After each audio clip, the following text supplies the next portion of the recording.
sometimes we must not only rethink our tactics, but change or modify our equipment to support those tactics. The Range Ronin is going to address that issue.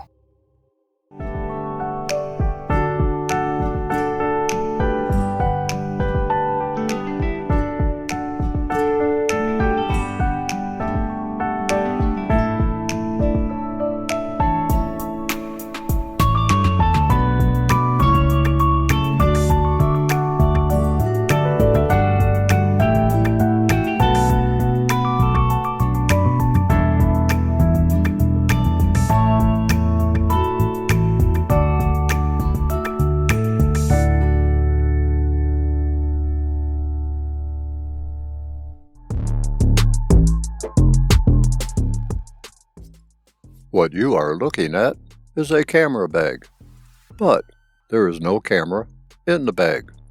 You might ask, if a camera is not in the bag, then what is? Come on, Ronin, what's in the bag? Patience, Grasshopper. I am going to open the bag and reveal its contents.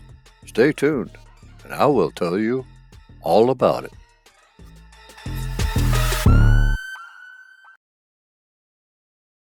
Do you think of a pistol when a survival firearm is mentioned? There are devices for these firearms that make them better suited for survival use.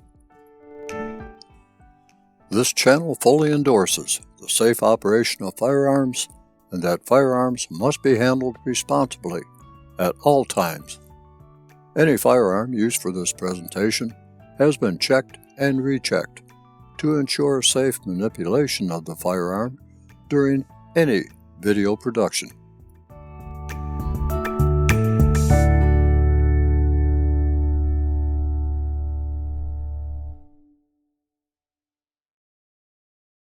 Part 1. Introduction.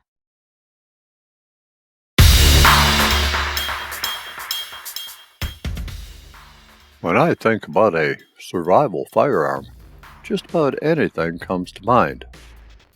Some think about a .22 caliber rifle that can be quickly separated into two parts and thrown in a suitable carrier.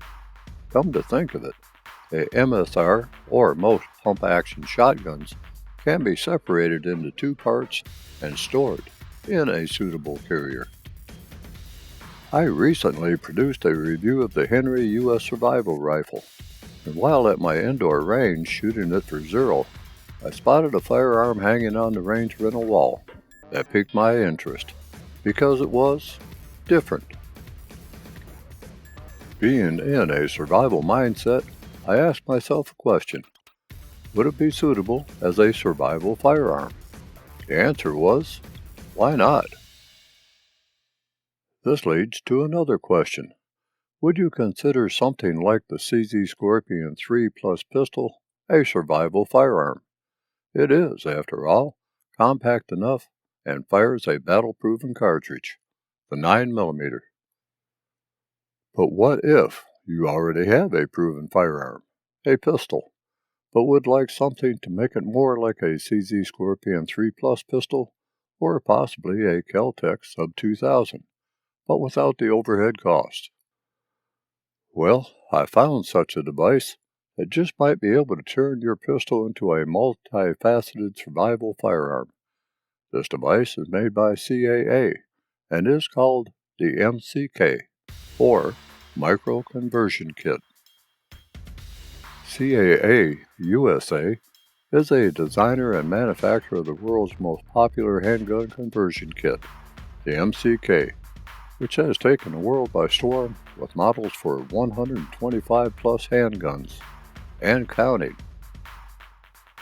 CAA USA supports hundreds of handguns, including Glock, Sig Sauer, Smith & Wesson, Springfield, CZ, Taurus, Ruger, Canik, and new models are to be introduced. The MCK that I am reviewing is for the Glock G23 GEN2, a pistol that I carry whenever it comes up in the rotation. Let me show you the specifications for the MCK GEN2, and then I'll dig into the details.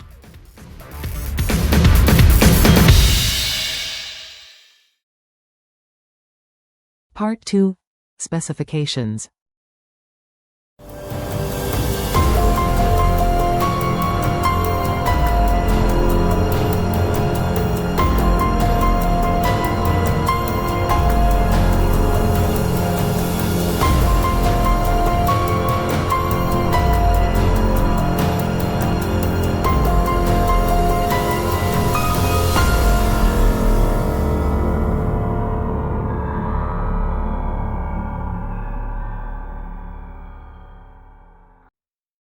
Part 3. Features. Are you gonna show me? Are you gonna show me what's in the bag? If you haven't figured it out by now, the bag contains the CAA MCK in its folded form, with the Glock G23 Gen4 installed, along with magazines, ammunition, and a few other items that I will show later. First of all, let's talk compatibility with Glock pistols. This MCK is compatible with the Glock 17, 19, 19X, 22, 23, 25, 31, 32, and 45, but not compatible with Gen 1 or 2 Glock models due to the lack of the forward Glock universal accessory rail. The pros for the MCK include great accessory for shooters with various types of disabilities, will increase your handgun's current capabilities, allows users to easily add multiple accessories to their handgun, clever design with additional magazine storage and folding brace, solid and reliable performance with quality workmanship, increases accuracy for shooters of all skill levels. The cons for the MCK include won't turn your pistol into a pistol caliber carbine. Every time a firearm is removed or attached, it will require zeroing. Entirely made from plastic, except the Picatinny rails. Purchasing additional accessories can add up in price very quickly. Now, let me get into the particulars. Right up front, I am not going to tell you that all you need to do is slap your pistol into the frame and everything will go well. No, ma'am or sir, it is a bit more complicated than that, and which I'll get into later. First, let's do a walk around to see what we have. There are, currently, 3 generations of the MCK. This version is a Gen 2 version. Looking at the advantages of the Gen 2, there is the following. New stabilizer, allowing the user to fire the pistol while the MCK is in a folded and locked position. The rear door extends further back 15 degrees for ease of insertion and extraction of the handgun. Accommodates up to 1.1-inch suppressor height sights. Features a new charging handle that provides a more positive operating experience. It provides a secure connection to the firearm. It comes with aluminum top Picatinny rail for improving stability, durability, and accuracy. It allows for the use of CAA USA's brass catcher, which is sold separately. It has a new and improved spare magazine holder that operates with the use of a left-side-only mag catch and release button. It is suppressor-friendly and accommodates all suppressors up to 1.38 inch in diameter. To get more familiar with the MCK, I'll take a pause here so that you can gander at the parts index for a bit. That will help you understand what I am talking about when I am talking about it.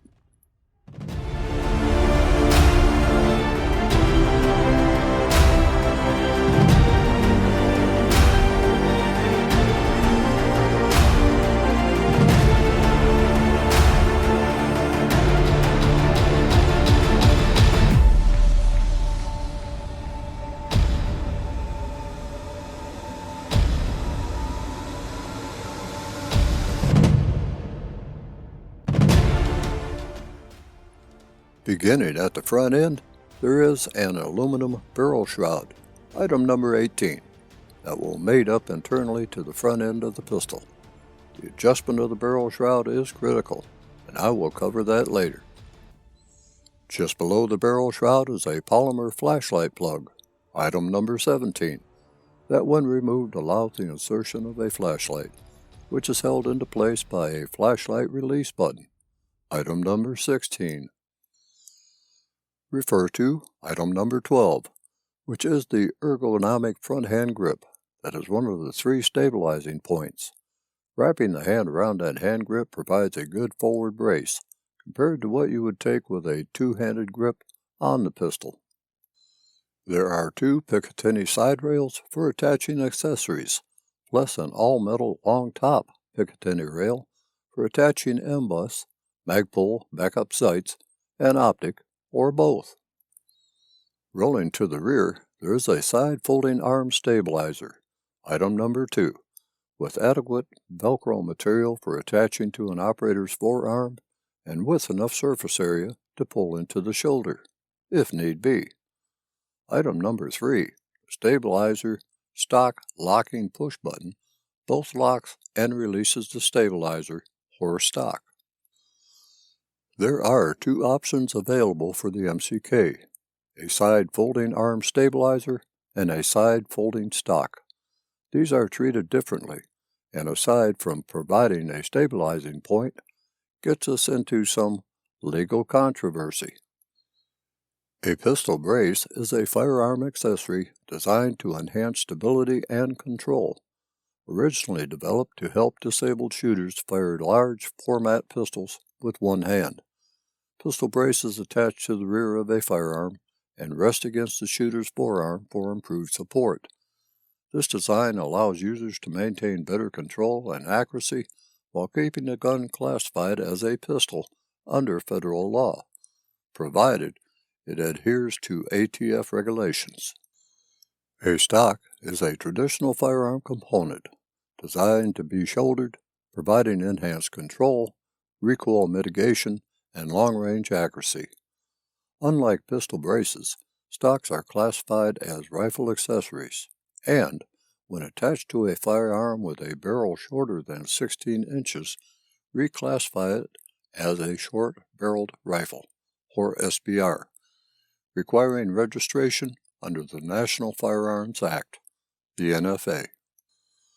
For firearm owners who want maximum legal flexibility, pistol braces remain the best option, especially in states with strict SBR laws. They offer enhanced stability without requiring NFA registration.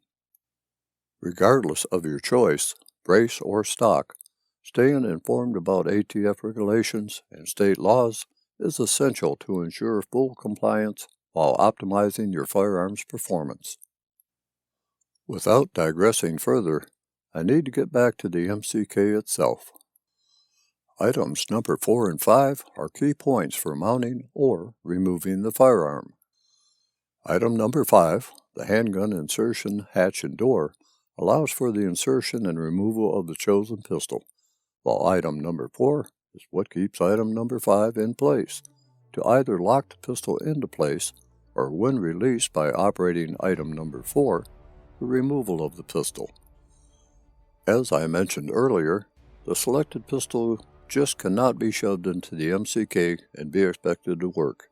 It must be conditioned first to work with the charging handle, item number 7. Essentially, this means preparing the firearm for installation. This is especially true with the GEN3 MCK, but installing the pistol is different with the GEN2 MCK and simpler. Now, the next part of this presentation is going to have a lot of information for you to digest. But if you will type manual in the comments section below this video, I will send you a PDF copy of the owner's manual that you can peruse at your leisure. Note that this manual is for the Glock pistols for which this MCK is intended. For other pistols, visit the CAA website, locate the pistol that you desire to use, then click the provided link to take you to that page. Now, let me move into mating the pistol with the MCK.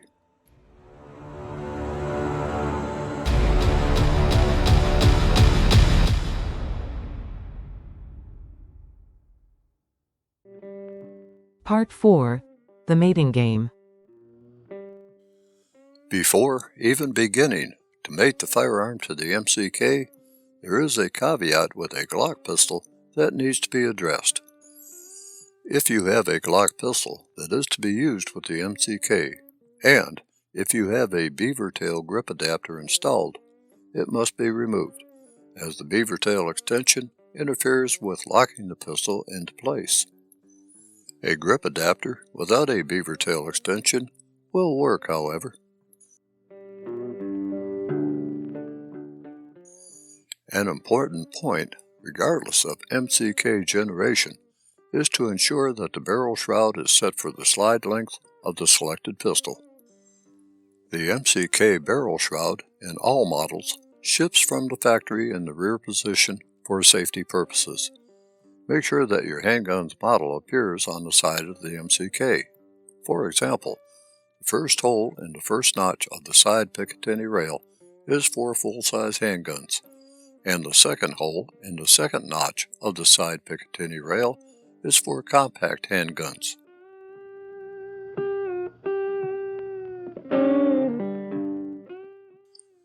After making sure that your handgun's model appears on the MCK, set the barrel shroud to the appropriate position.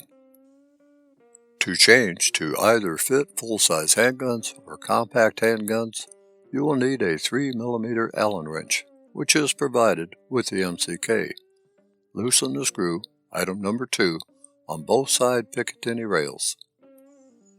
Once these screws are removed from both sides of the Picatinny rails, use a hand to slide the barrel shroud fully forward, so you can adjust it for full-size handguns. Once done, place the screws back in the slide Picatinny rails to position 17 and tighten, but do not over-tighten. To change back to position 19, repeat these steps. Push the barrel shroud back to line up with the hole and place the screws to the position 19 hole. If needed, use a rubber mallet to tap the shroud into the 19 position. Push and hold the locking button, item number 4. Pull back on the insertion, hatch, and door, item number 5, towards the rear. Pull down the insertion hatch and door to the fully extended position. Push the charging handle back to the most rearward position.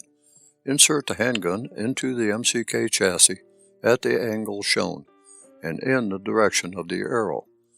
Make sure the serrations on the back of the handgun line up with the serrations on the charging handle.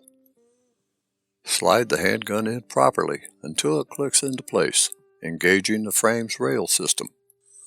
Caution: do not push forward until the handgun properly sits in the charging handle. Make sure there is no space between the rear of the handgun slide and the charging handle.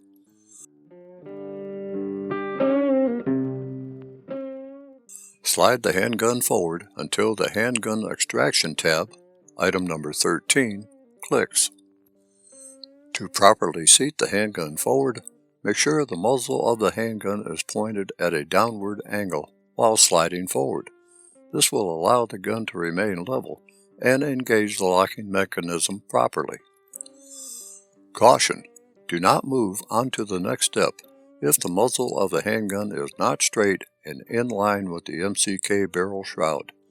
If the handgun appears to be at an angle, remove the handgun from the chassis and repeat the insertion procedure. You will hear a click as the forward locking tabs on the MCK engage the accessory rail of the pistol.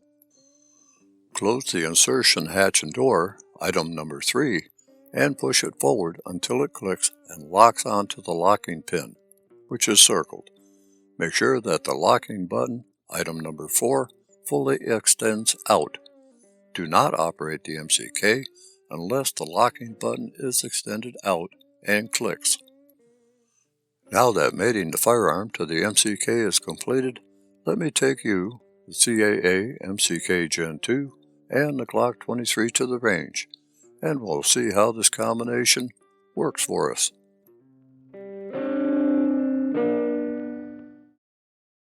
Part 5. Range Day Experience.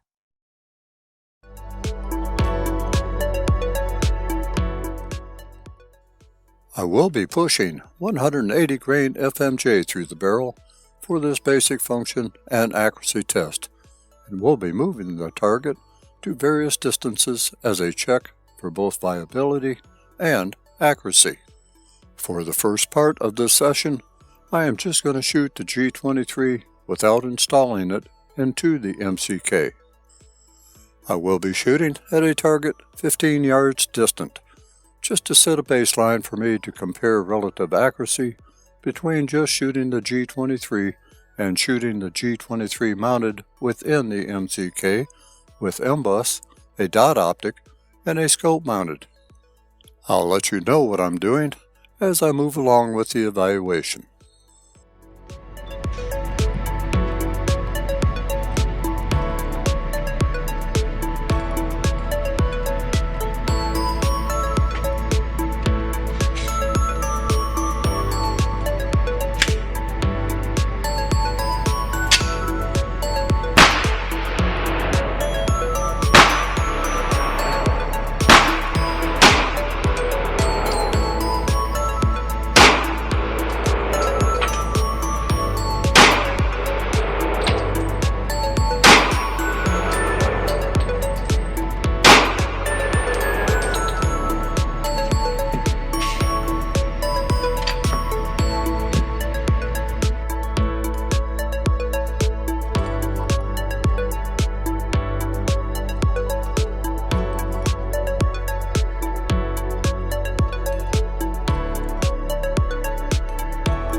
For the second session, I have mounted front and rear MBUS units on this MCK that sit approximately 3.5 inches above the center of the bore. So, I will use these sights first. Let's see how I do.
For session 3, I have mounted a CV Life Jackal Howl green dot sight. Let me run the specifications for this optic really quick.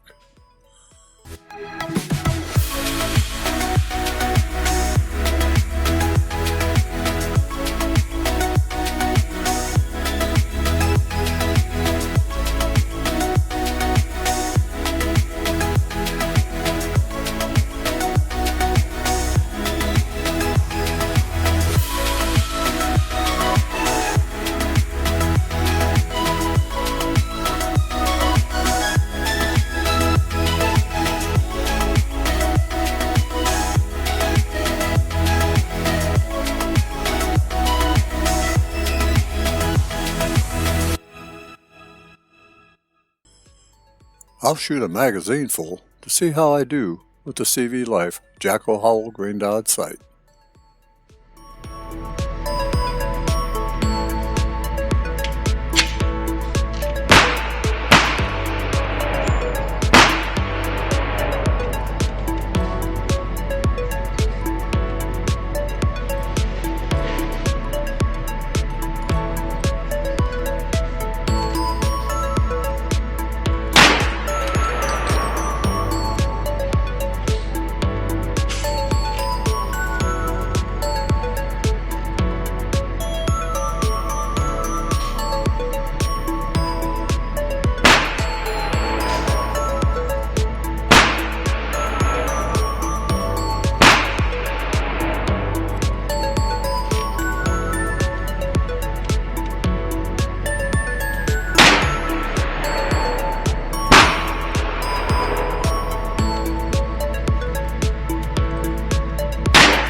For the fourth and final session, I'll try out the Nikon P321 3x scope, which I also tried to zero at 25 yards.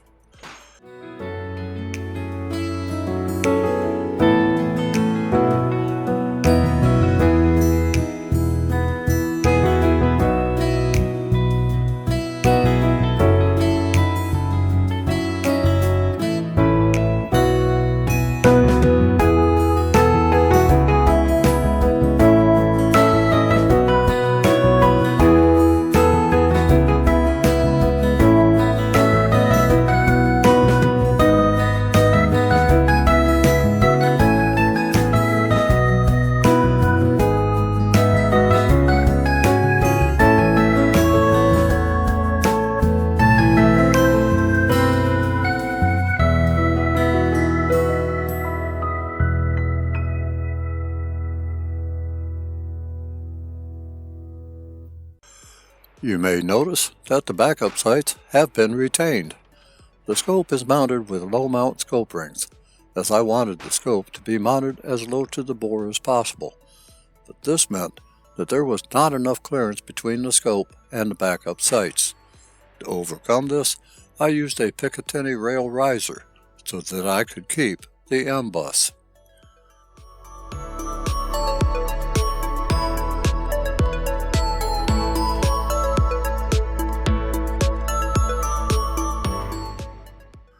If I decide to run the MCK with an optic, dot or magnified, I probably will run the MCK with the M-bus. With the dot optic, I can activate the backup sights in a very short time should the optic fail. Since I prefer a crosshair reticle to a dot, the backup sights can remain, but the scope must be able to clear them. But all this depends on what I am going to finalize as the sighting system. Running a dot optic with M-bus is ideal for CQB work, which could be the most probable scenario in a home defense situation.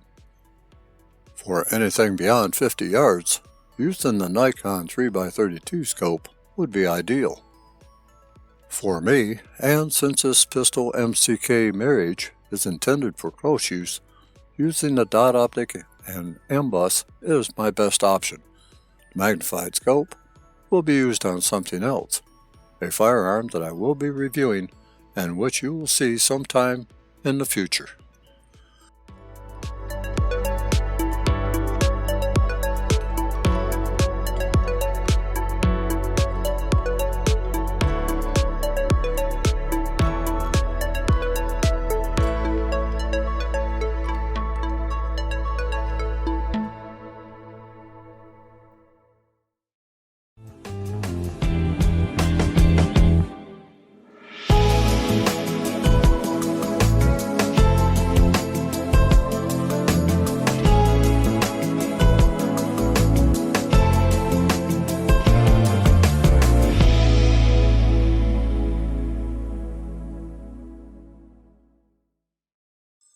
I thought that this range time would be a good chance to mention one major advantage of the MCK.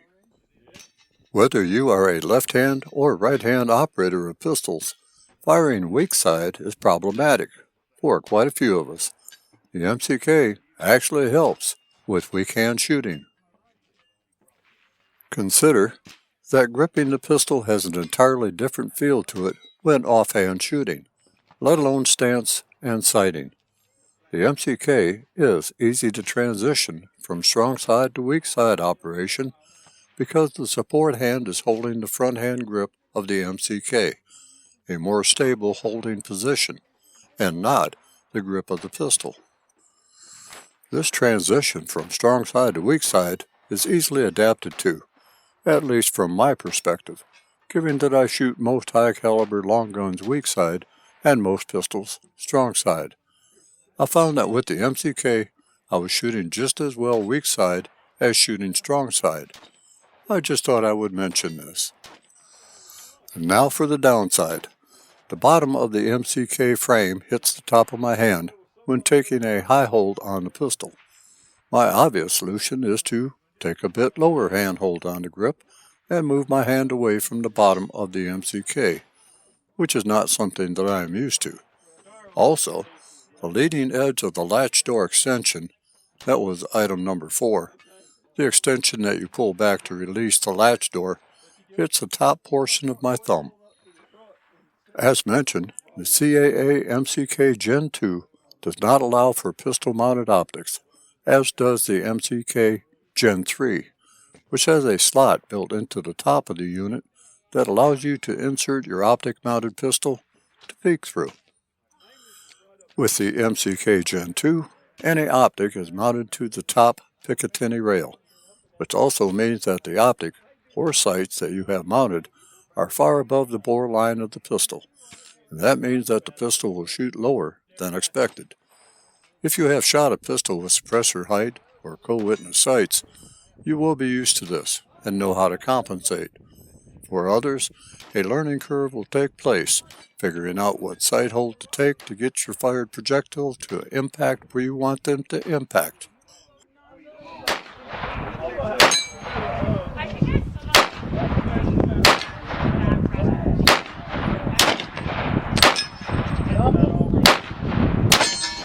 Grab my 22s out of your little area. Yeah, here's one right here. I just didn't know if you were going to reload. They teach nowadays so much. I don't reload mine. I heard it's not costing. They'll do it. They got the finger. And when they're ready to shoot, they're sure.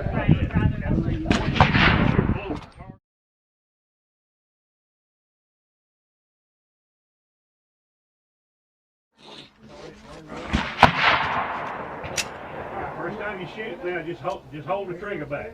Then start easing off up till you feel that click. Let's find it out.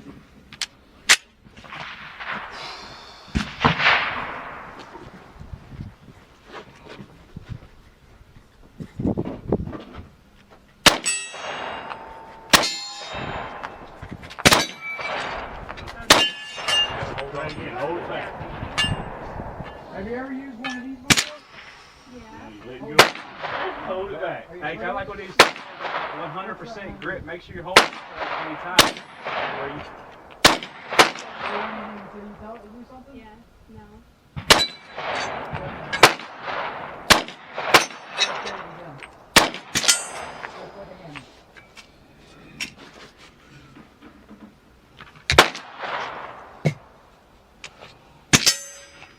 Alright.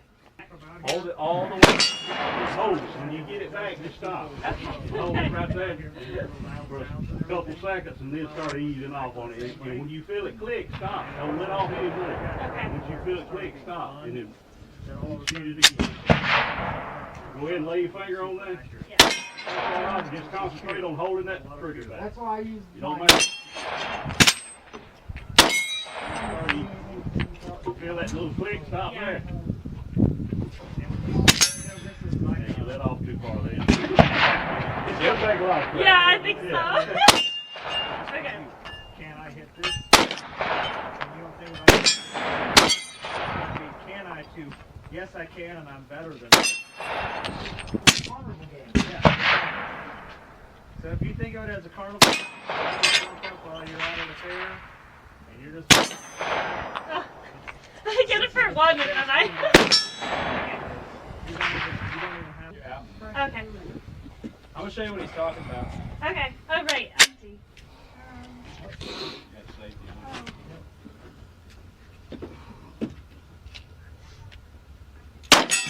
So, what? Yep. My hand where I shoot. Yeah. Yeah.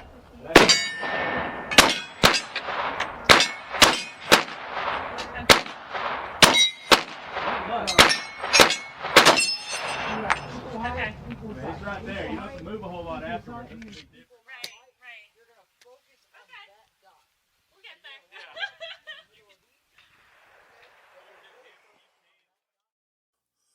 To sum up the range experiences, both indoor and outdoor range sessions were very positive. Absolutely, no failures were experienced with either the Glock G23 or the CAA MCK. Felt recoil with the G23 was transmitted to the MCK that, in turn, transmitted it into the shoulder. Those recoil-sensitive folks might take note of that. The recoil impulse with the 40 Smith & Wesson is sharp and to the point. Many might opt to use something like the Glock G17, 19, or 45, rather than the 40 Smith & Wesson 45 ACP or 10 mm. That, by the way, the CAA MCK will handle. The spare magazine carrier within the front portion of the MCK grip is very handy. Charging the pistol is very easy to do when using one or both charging handles. Ambidextrous operation of the MCK provides a means for dominant side operators to shoot just as accurately weak side. The full-length top aluminum Picatinny rail allows the use of M-bus, dot optic, or magnified optic. So far, a dot optic has won me over as a good choice to use in conjunction with the M-bus for my particular defensive needs, out to 50 yards. Well, that's it for the range experience with the CAA MCK with Glock G23 installed. Part 6. Maintenance. Maintaining the MCK is actually pretty simple. The majority of cleaning will be on the inside, where the pistol rests, as it becomes pretty dirty during live fire of the selected pistol. The best that I can tell you is to use gentle to plastic cleaning solvent with a rag and be prepared to use a lot of cotton swabs for getting into all the nooks and crannies. A good microfiber cloth can be used on the exterior. That's it. As far as the firearm used, refer to the user or owner's manual. Now, a bit about accessories for the MCK. Part 7. Accessorizing. The last thing that I want to get into is that many like to add all kinds of accessories to firearms, like optics, lights, and lasers. There is an abundance of accessories for the MCK, which can be purchased separately or as a bundle, and which will add to the initial cost of the MCK. The popular Advanced Bundle includes front and rear sights, a thumb rest for each side, a flashlight, and a single-point sling with QD mount. The MCK can also be ordered with any option that you desire, including an optic. For me, I would opt for M-bus and an optic.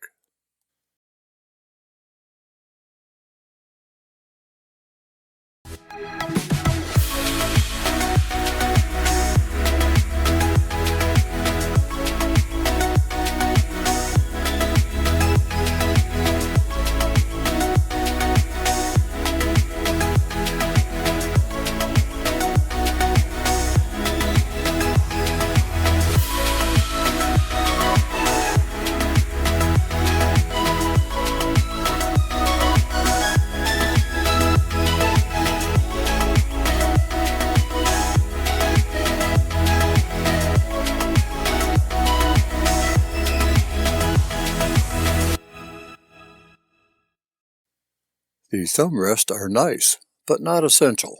However, and for the sake of review, I did opt to install the thumb rest. The thumb rests are easy to install. Simply slide them onto a side rail and lock into the desired position. There is a small locking tab on each thumb rest that once you position the locking tab over a groove in the rail, the locking tab is simply pushed down, and voila, the thumb rest is locked into place. While adding some width to the MCK, I will say that using them definitely guarantees that your support hand will not go forward toward the muzzle when used. For me, they will remain installed. A flashlight, however, is not essential to me. If I could figure out a way for the flashlight recess to hold a couple of short Slim Jim snacks, that would be something.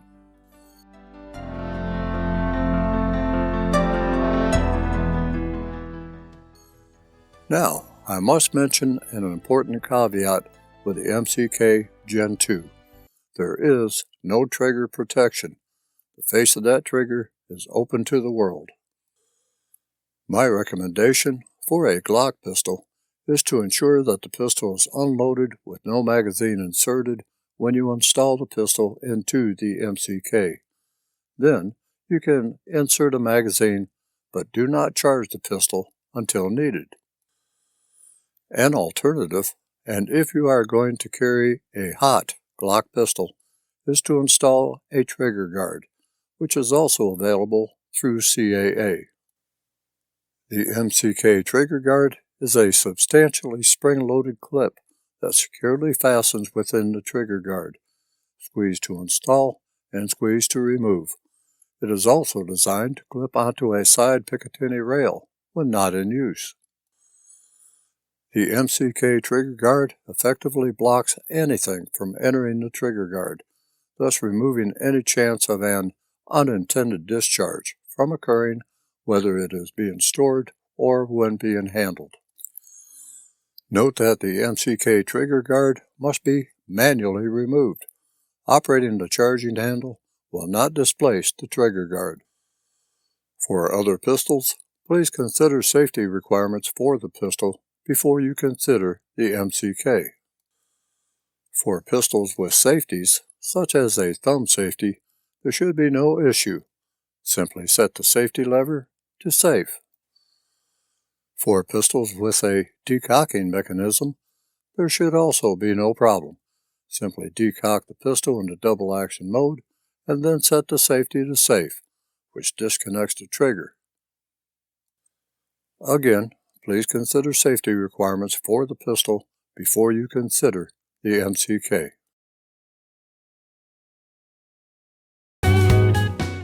Part 8. Final thoughts. Let me run through 8 advantages of the GEN2 MCK. The GEN2 MCK features a new extended stabilizer, which allows the user to fire the GEN2 MCK in a folded and locked position. The new stabilizer is compatible with Gen1 MCKs as well. The Gen2 rear door extends back an additional 15 degrees, making it easier to insert and extract the handgun. The Gen2 MCK accommodates suppressor height sights. The Gen2 MCK features a new charging handle which makes more surface contact with the rear of the handgun slide.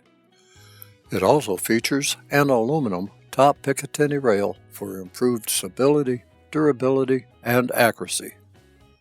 It also accepts CAA USA's new brass catcher, made especially for the latest generation MCK and which is sold separately. The Gen2 MCK features an improved spare magazine holder that operates with a mag catch and magazine release button. The Gen2 MCK is suppressor friendly and can accommodate a suppressor up to 1.38 inches in diameter. Some top features: it is suppressor compensator ready.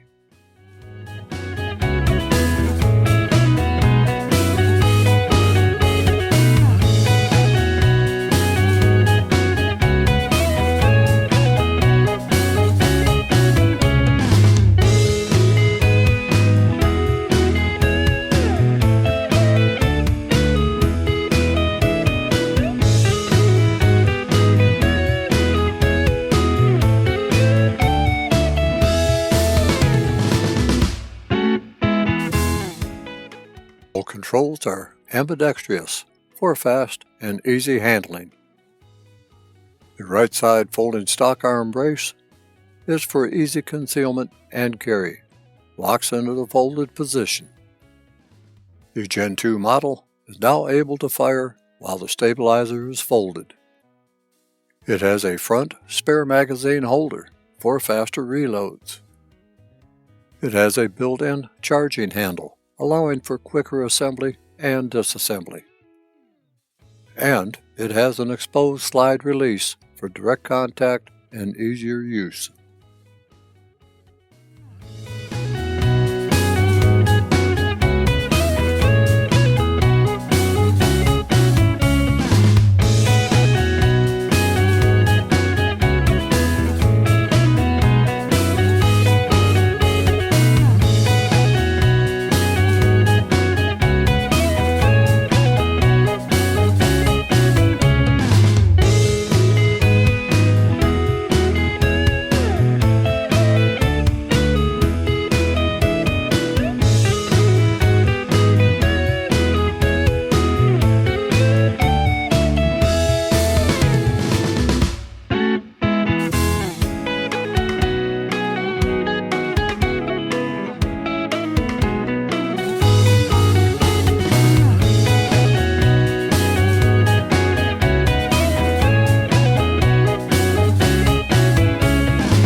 Well, that's a wrap on another chapter in the Range Ronin Chronicles.